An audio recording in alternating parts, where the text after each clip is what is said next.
I think that people overcomplicate inventory management. So I made this spreadsheet to track my inventory levels and tell me how many months I have left so that I never go out of stock. I'm going to show you how to use it and you can download it for free in the link in the description. We'll start by loading data inside our spreadsheet, and this is going to take exactly 3 minutes and 25 seconds. Okay, we start with an empty spreadsheet. As you can see, there's no estimate of how many units we sell every month, and there are zero values for the inventory levels. In order to update this spreadsheet, we're going to download 4 reports.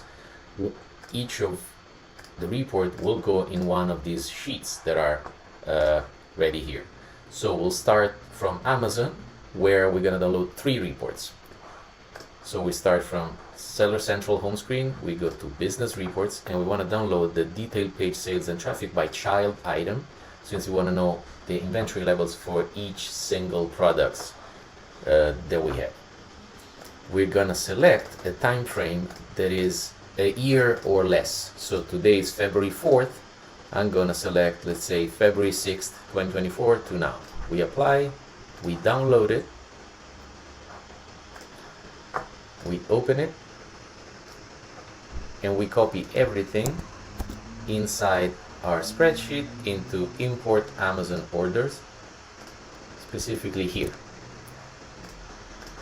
I paste this value to keep the formatting, and as the week start, normally you would put the start of the week if you do this every week. This is an import of a year of data, so you will put the beginning date for that year, which is February 6th,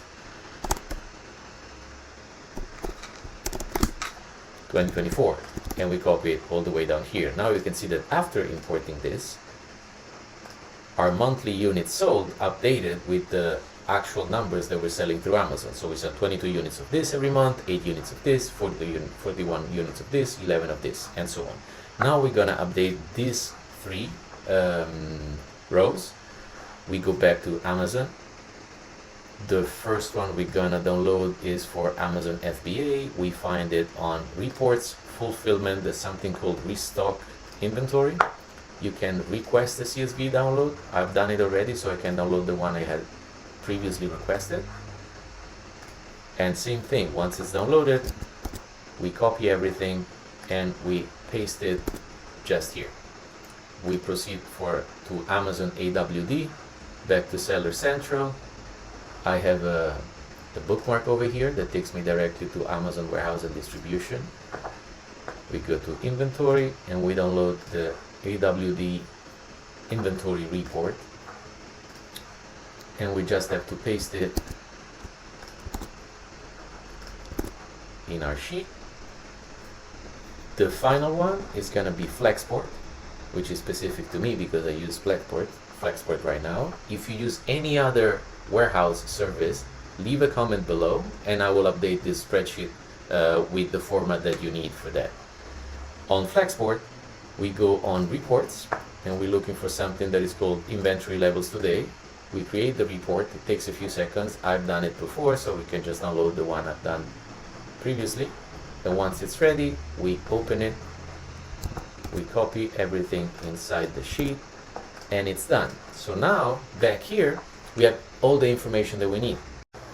For this product, we see that on average we've been selling 22 units per month, which means that we have about 3 months of inventory before we run out of stock. For this reason, this is yellow, which means that I should start working on a new production batch. If, for example, this was 20, this would turn red because we would have less than a month before running out of stock.